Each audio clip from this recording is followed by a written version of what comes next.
அனைவருக்கும் வணக்கம். இந்த காணொளியின் வாயிலாக 10ஆம் வகுப்பு தமிழ் புதிய பாடத்திட்டத்தின்படி இயல் 6 கலை என்ற தலைப்பின் கீழ் நிகழ்கலைகள் என்ற உரைநடை பகுதியை காணவிருக்கிறோம். கற்றல் நோக்கங்களாக இப்பாடத்தில் கரகாட்டம், மயிலாட்டம், காவடியாட்டம், ஒயிலாட்டம், தேவராட்டம் அல்லது சேவையாட்டம், பொய்க்கால் குதிரையாட்டம், தப்பாட்டம், புலியாட்டம், தெருக்கூத்து, தோற்பாவை கூத்து முதலிய தலைப்புகளில் நாம் பாடப்பகுதியை காணவிருக்கிறோம். நிகழ்கலை சிற்றூர் மக்களின் வாழ்வியல் நிகழ்வுகளில் பிரித்து பார்க்க இயலா கூறுகளாக திகழ்வை நிகழ்கலைகள். சிற்றூர் மக்கள் அப்படின்னா கிராமப்புற பகுதிகளில் இன்றளவும் தங்களுடைய வாழ்க்கையில் பிரிக்க முடியாத ஒரு அங்கமாக ஒரு பகுதியாக திகழ்வை இந்த நிகழ்கலைகள் அப்படின்னு சொல்லலாம். இவை மக்களுக்கு மகிழ்ச்சி எனும் கனியை கொடுத்து கவலையை போக்குகின்றன. அவங்க கிராம பகுதிகளில் வாழ்கின்ற மக்களுக்கு இது கனி போன்ற ஒரு மகிழ்ச்சியை கொடுக்கக்கூடியதாக இருக்கிறது. சமுதாய நிகழ்வுகளின் ஆவணங்களாகவும் செய்திகளை தரும் ஊடகங்களாகவும் திகழ்கின்றன. பழந்தமிழ் மக்களின் கலை, அழகியல், புதுமை ஆகியவற்றின் எச்சங்களை அறிவதற்கு தற்காலத்தில் நிகழ்த்தப்படும் கலைகள் துணை செய்கின்றன. அதில் முதலாவதாக கரகாட்டம். கரகம் அப்படின்னா சிறிய குடம் என்று பொருள். பன்னெடுங்காலமாக மக்களால் விரும்பப்படும் மரபார்ந்த கலைகளில் ஒன்றே கரகாட்டம். இந்த நடனம் கரகம், கும்பாட்டம் என்று அழைக்கப்படுகிறது. இது முக்கியமான பாயிண்ட். கரகாட்டம் என்பதன் மற்றொரு பெயர் என கும்பாட்டம் என அழைக்கப்படுகிறது. கரகம் எனும் பித்தளை சொம்பையோ அல்லது சிறிய குடத்தையோ தலையில் வைத்து கொண்டு தாளத்திற்கு ஏற்ப ஆடுவதே கரகாட்டம். கரகச்செம்பின் அடிப்பாகத்தை உட்புறமாக தட்டி கொள்வர். ஏன் அப்படின்னா தலையில் உட்காருவதற்காக. ஆடுபவரின் தலையில் நன்கு படியும்படி செய்கின்றனர். தலையில் சொம்பு நிற்கும் அளவு எடையை ஏற்றுவதற்காக செம்பினுள் மணலையோ பச்சரிசியையோ இல்லை மற்ற தானியங்களையோ நிரப்புகின்றனர். கண்ணாடியாலும் பூக்களாலும் அழகூட்டிய அந்த கரகக்கூட்டின் நடுவில் கிளி பொம்மை பொருத்திய மூங்கில் குச்சியை செருகி வைத்து ஆடுகின்றனர். இதற்கு நையாண்டி மேள இசையும் நாகசுரம், தவில், பம்பை போன்ற இசைக்கருவிகளும் இசைக்கப்படுகின்றன. ஆண் பெண் இருவரும் சேர்ந்து ஆடுவாங்க. சில நேரங்களில் ஆண் பெண் வேடமிட்டு ஆடுவதும் உண்டு. கரகாட்டம் நிகழ்த்துதலில் இத்தனை பேர் தான் நிகழ்த்த வேண்டும் என்ற வரையறை இதற்கு இல்லை. அப்போ எத்தனை பேர் வேணாலும் இந்த கரகாட்டத்தில் ஆடலாம். நீரற வரியா கரகத்து என்று புறநானூற்றுடைய பாடல் சொல்கிறது. முதல் பாடலே சொல்லுது. இந்த பாடல் அடிகளில் கரகம் என்ற சொல்லை பயன்படுத்தியது. அப்போ கரகாட்டம் என்பது எவ்வளவு தொன்மையான ஒரு ஆட்டம் என்பதை இந்த வரிகள் சொல்லும். சிலப்பதிகாரத்தில் மாதவி ஆடிய 11 வகை ஆடல்களில் குடக்கூத்து என்ற ஆடலும் குறிப்பிடத்தக்கது. இந்த குடக்கூத்து தான் கரகாட்டம் என அழைக்கப்படுகிறது. இதுவே கரகாட்டத்திற்கு அடிப்படை என்றும் கருதப்படுகிறது. இது தமிழகத்தில் மதுரை, திண்டுக்கல், திருச்சி, தஞ்சாவூர், கோயம்புத்தூர், திருநெல்வேலி முதலிய மாவட்டங்களில் இன்றளவும் நிகழ்த்தப்படுகின்றது. அடுத்த கலையாக மயிலாட்டம்.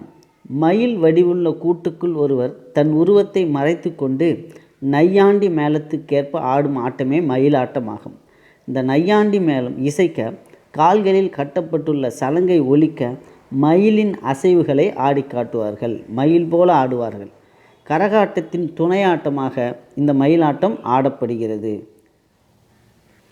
அடவுகள் எப்படி ஆடுவாங்க அப்படின்னா, இந்த மயிலாட்டத்தை ஊர்ந்து ஆடுதல், மிதந்து ஆடுதல், சுற்றி ஆடுதல், இறகை விரித்து ஆடுதல், தலையை சாய்த்து ஆடுதல், தாவி ஆடுதல், இருபுறமும் சுற்றி ஆடுதல், அகவுதல், தண்ணீர் குடித்து கொண்டே ஆடுதல், சில அடவுகளை கலைஞர்கள் இவ்வாட்டத்தின் ஆடி காட்டுவார்கள். இப்படிப்பட்ட ஆடல்களை ஆடி காட்டுவார்கள். அடுத்ததாக காவடி ஆட்டம். காவடி ஆட்டம் பார்த்திங்கன்னா முருகனுக்கு ஆடப்படுகின்ற ஆட்டத்தை காவடி ஆட்டம்னு சொல்கிறோம். கா என்பதற்கு பாரந்தாங்கும் கோல் என்று பொருள். இரு முனைகளிலும் சம எடைகளை கட்டிய தண்டினை தோளில் சுமந்து கொண்டு ஆடுவது தான் காவடி ஆட்டம். மரத்தண்டின் இரு முனைகளிலும் சிற்ப வேலைப்பாடுகளுள்ள பலகையை பொருத்தி அதில் மூங்கில் குச்சிகளால் அரைவட்டமாக இணைக்கின்றனர். அந்த அரைவட்ட பகுதியை பட்டு துணியால் மூடி அழகுபடுத்துகின்றனர். மேலும் மயிலிறகு கற்றைகளை இருபுறமும் பொருத்தி மணிகளால் அழகுபடுத்தி காவடியை உருவாக்குகின்றனர். காவடியின் அமைப்பிற்கேற்ப அதனுடைய உருவாக்கும் விதத்திற்கேற்ப மச்சக்காவடி, சர்பக்காவடி, பூக்காவடி, தேர்க்காவடி, பறவை காவடி என்று பல்வேறு பெயர்களில் அழைக்கப்படுகின்றனர். இலங்கை, மலேசியா உட்பட புலம்பெயர் தமிழர்கள் வாழும் பிற நாடுகளிலும் காவடி ஆட்டம் ஆடப்படுகிறது. அப்போ புலம்பெயர் தமிழர்கள் தான் இந்த கலைகளை வளர்ப்பதில் மிகுந்த ஆர்வமும் கொண்டு விளங்குகின்றனர். அடுத்ததாக ஒயிலாட்டம். ஒரே நிறத்துணியை முண்டாசு போல கட்டிக்கொண்டு காலில் சலங்கை அணிந்தும் கையில் வைத்துள்ள துணியை இசைக்கேற்ப வீசியும் ஒயிலாக ஆடும் ஆட்டமே ஒயிலாட்டம் ஆகும். இது உணர்ச்சிக்கேற்ப பாடலின் சந்தமும் சந்தத்திற்கேற்ப ஆட்டத்தின் இசையும் மாறி மாறி மனதை ஈர்த்து மயக்கக்கூடியதாக இருக்கும். இதில் கம்பீரத்துடன் ஆடுதல் என்பது தனிச்சிறப்பான ஒன்று. ஒயிலாட்டத்தை இரு வரிசையாக நின்றும் ஆடுகின்றனர். ஒருவருக்கொருவர் இடம் விட்டு விலகி இருந்து ஆடும் ஆட்டம் ஒயிலாட்டத்தை பெரும்பாலும் ஆண்கள் ஆடுவதே வழக்கில் உள்ளது.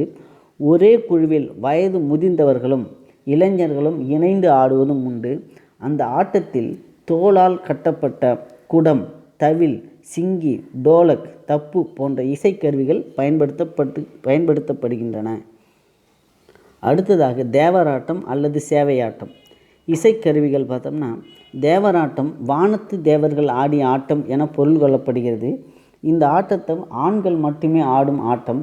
உரிமை என பொதுவாக அழைக்கப்படும் தேவ துதும்பி தேவராட்டத்திற்குரிய இசைக்கருவியாக கருதப்படுகிறது. இந்த கலை வேட்டி கட்டியும் தலையிலும் இடையிலும் சிறு துணி கட்டியும் கால்களில் சலங்கை அணிந்தும் எளிய ஒப்பனையுடன் நிகழ்த்தப்படுகிறது. ஒப்பனை அப்படின்னா மேக்கப். இவ்வாட்டத்தின் பெரும்பான்மையாக 8 முதல் 13 கலைஞர்கள் கலந்து கொள்ள வேண்டும் என்பது ஒரு பொது மரபாக உள்ளது. அப்போ தேவராட்டத்தில் 8லேருந்து ஒரு 13 பேர் மட்டும் ஆட முடியும். அதுக்கு மேலே ஆடக்கூடாது, ஆட மாட்டாங்க. தேவராட்டம் குறிப்பாக சடங்கு சார்பாக ஆடப்படுகின்ற ஆட்டம். சடங்கு சார்பாக ஆடப்படுகின்ற ஆட்டம் எது? தேவராட்டம். தேவராட்டம் போன்றே ஆடப்பட்டு வருகின்ற கலை சேவையாட்டம். ஆட்டக்கலைஞர்கள் சேவை பலகை, சேமக்கலம், ஜால்ரா ஆகிய இசைக்கருவிகளை இசைத்து கொண்டே ஆடுகின்றனர். இதனை இசைச்சார்பு கலையாகவும் வழிபாட்டு கலையாகவும் நிகழ்த்துகின்றனர். அடுத்ததாக பொய்க்கால் குதிரையாட்டம். போலச் செய்தல் பண்புகளை பின்பற்றி நிகழ்த்தி காட்டும் கலைகளில் பொய்க்கால் குதிரையாட்டமும் ஒன்று. மரத்தாலான பொய்க்கால்களில் நின்று கொண்டு குதிரை வடிவுள்ள கூட்டை உடம்பில் சுமந்து கொண்டு ஆடும் ஆட்டமே பொய்க்கால் குதிரையாட்டம். அரசன் அரசி வேடமிட்டு ஆடப்படும் இவ்வாட்டத்தில் புரவி ஆட்டம், புரவி நாட்டியம் என்ற பெயர்களிலும் இது அழைக்கப்படுகிறது. இது முக்கியமான பாயிண்ட். பொய்க்கால் குதிரை ஆட்டத்தின் இரு பெயர்கள் என்ன? புரவி ஆட்டம், புரவி நாட்டியம் என அழைக்கப்படுகிறது. இது மராட்டியர் காலத்தில் தஞ்சை வந்ததாக கூறப்படுகிறது. அப்போ மராட்டியர்களுடைய காலத்தில் தான் இந்த பொய்க்கால் குதிரையாட்டம் தஞ்சை பகுதிக்கு வந்ததாக நம்பப்படுகிறது. இதில் கலைஞர்கள் தங்கள் கால்களை மறைக்கும் உயரத்திற்கு துணியை கட்டி கொள்கின்றனர். காலில் சலங்கை அணிந்தும் அரசன் அரசி உடை அணிந்தும் கிரீடம் அணிந்தும் ஆடுகின்றனர். குதிரை மேல் ஏறி பயணம் செய்வது போன்ற கடிவாளத்தை ஆட்டியும் காலை உயர்த்தியும் 4 புறமும் ஓடியும் ஆடுகின்றனர். பொய்க்கால் குதிரை ஆட்டத்திற்கு பாடல்கள் எதுவும் பயன்படுத்தப்படுவதில்லை. நையாண்டி மேளமும் நாகசுரமும் இசைக்கப்படுகின்றன. இது ராஜஸ்தானில் கச்சிக்கொடி என்றும் கேரளத்தில் குதிரை களி என்றும் அழைக்கப்படுகிறது. ராஜஸ்தானில் கச்சிக்கொடி, கேரளத்தில் குதிரை களி என்று அழைக்கப்படும் ஆட்டம் எது என்ற வினாவிற்கான பதில் பொய்க்கால் குதிரை ஆட்டம். அடுத்த நிகழ்வாக தப்பாட்டம். தப்பு என்ற தோற்கருவியை இசைத்து கொண்டே அதன் இசைக்கு ஏற்ப ஆடுகின்ற நிகழ்கலையே தப்பாட்டமாகும். ஆண்கள் மட்டுமே ஆடி வந்த இந்த ஆட்டம் தற்போது பெண்களாலும் ஆடப்படுகின்றது. இவ்வாட்டம் தப்பாட்டம், தப்பட்டை, தப்பு என்று அழைக்கப்படுகிறது. தப்பு என்பது வட்ட வடிவமாக அமைந்துள்ள அகன்ற அந்த தோற்கருவியை குறிக்கின்றது. கோவில் திருவிழா, திருமணம், இறப்பு, விழிப்புணர்வு முகாம், விளம்பர நிகழ்ச்சி ஆகியவற்றில் தப்பாட்டம் ஆடப்படுகின்றது. தப் தப் என்று ஒலிப்பதால் அந்த ஒலியில் அடியாக தப்பு என பெயர் பெற்றதாக கூறப்படுகிறது. இந்த திருப்புகழில் பார்த்திங்கன்னா 143வது பாடலில் அந்த தப்பாட்டத்திற்கான ஒரு உதாரணமாக கொடுத்துருக்காங்க. அது பார்த்திங்கன்னா அருணகிரிநாதர் பாடப்பட்ட ஒரு பாடல் பதிவை கொடுத்துருக்காங்க. இந்த தப்பாட்டத்தை பறை என்றும் அழைப்பர். ஒன்றை சொல்லுவதற்கென்றே பறைதல் அல்லது சொல்லுதல் என்பார்கள். அதற்காக இசைக்கப்படும் இசைக்கருவியாவதால் இது பறை என பெயர் பெற்றது. பதிவு: தொல்காப்பியம் குறிப்பிடும் கருப்பொருள்களில் ஒன்றாக பறை இடம்பெற்றுள்ளது.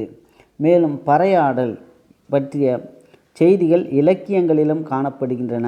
தப்பாட்டம் நிகழ்த்தப்படும் சூழலுக்கேற்ப அதன் இசைப்பு முறைகளும் ஆட்டு முறைகளும் வேறுபடுகின்றன. இத்தகைய ஆட்டம் வட்டமாக ஆடுதல், 2 வரிசையாக எதிர் எதிர் திசையில் நின்று ஆடுதல், அனைவரும் நேர் வரிசையில் நின்று ஆடுதல், குதித்து குதித்து ஆடுதல், உட்கார்ந்து எழுந்து நடனமாடுதல் ஆகிய ஆட்டக்கூறுகளை இன்றைய கலைஞர்களிடம் நாம் காண முடிகிறது. தப்பாட்டத்தில் கலைஞர்கள் குழுவாக பங்கேற்கின்றனர்.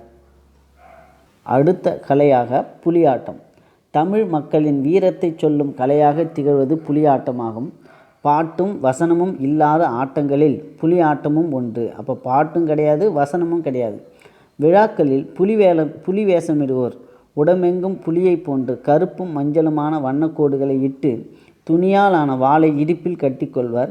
தப்பு மேளத்திற்கேற்ப ஒருவரோ இருவரோ ஆடுவர். புலியை போன்று நடந்தும் பதுங்கியும் பாய்ந்தும் எம்பி குதித்தும் நாக்கால் வருடியும் பற்கள் தெரிய வாயை பிளந்தும் உரிமையும் பல்வேறு அடவுகளை வெளிப்படுத்துகின்றனர். அடுத்த கலையாக தெருக்கூத்து. நாட்டுப்புற மக்களால் நிகழ்த்தப்பட்டு வரும் கலையே தெருக்கூத்து. இப்பெயர் அது நிகழ்த்தப்பட்ட இடத்தை அடிப்படையாக கொண்டு அமைந்தது. கூத்து இசையுடன் கூடிய உடல் அசைவியக்கத்துடன் தொடர்புடையது. திறந்த வெளியையே ஆடுகளமாக ஆக்கி ஆடை அணிந்து ஒப்பனைகளுடன் இது வெளிப்படுத்தப்படுகிறது. களத்து மேடுகளில் நிகழ்த்தப்பட்ட தெருக்கூத்து தெரு சந்திப்புகளிலும் நிகழ்த்தப்படுகின்றன. பின்னர் கோவில் சார்ந்த கலையாகவும் இது நிகழ்த்தப்படுகிறது. குறிப்பாக மகாபாரத கதையை தழுவி இது நடத்தப்படுகிறது. இதில் ஒரு கதையை இசை, வசனம், ஆடல், பாடல், மெய்ப்பாடு ஆகியவற்றை ஒருங்கிணைத்து வழங்குவர்.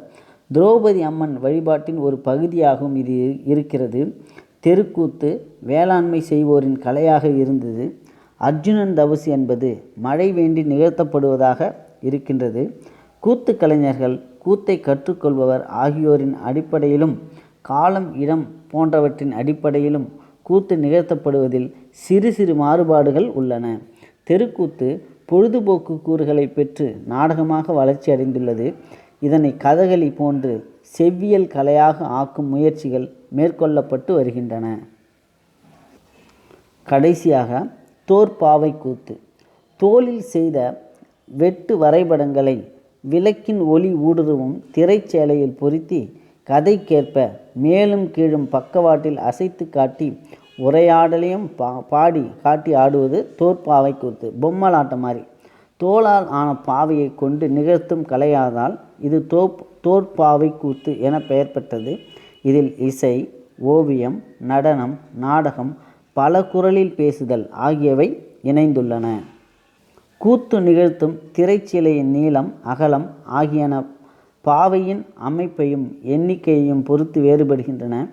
இந்நிகழ்ச்சியில் பாவையின் அசைவு, உரையாடல், இசை ஆகியவற்றோடு ஒலியும் முதன்மை பெறுகின்றது. ஊர் ஊராக சென்று நிகழ்த்துகின்ற கூட்டு குடும்ப கலையை தோற்பாவை கூத்து விளங்குகிறது. தோற்பாவை கூத்து, கையுறை பாவை கூத்து, பொம்மலாட்டம் என்பனவாகவும் மாற்றம் பெற்றுள்ளன. பாவை குறித்த செய்திகள் சங்ககாலம் முதல் 18ஆம் நூற்றாண்டு வரையான தமிழ் இலக்கியங்களில் காணப்படுகின்றன. திருக்குறளில் மரப்பாவையை பற்றி குறிப்பிடப்பட்டுள்ளது. திருவாசகத்திலும் பட்டினத்தார் பாடல்களிலும் தோற்பாவை கூத்து பற்றிய செய்திகளை நம்மால் காண முடிகிறது. நிகழ்கலைகளின் பண்புகள். நிகழ்கலைகள் ஊரக மக்களின் வாழ்வில் இரண்டர கலந்திருக்கின்றன. இவை கற்றேராலும் மற்றேராலும் விரும்பப்படுகின்றன. அப்போ கற்றவர்களாலும் கல்லாதவர்களாலும் விரும்பப்படுகின்ற கலைகளாக உள்ளன. உழைப்பாளிகளின் உணர்வுகளாக இக்கலைகள் உள்ளன. மக்களின் எண்ண வெளிப்பாட்டாக, வாழ்க்கையை காட்டும் கண்ணாடியாக, மக்களின் சமய வழிபாடுகளிலும் வாழ்வியல் நிகழ்வுகளிலும் பிரிக்க முடியாத பண்பாட்டு கூறுகளாகவும் இந்த நிகழ்கலைகள் விளங்குகின்றன. நன்றி.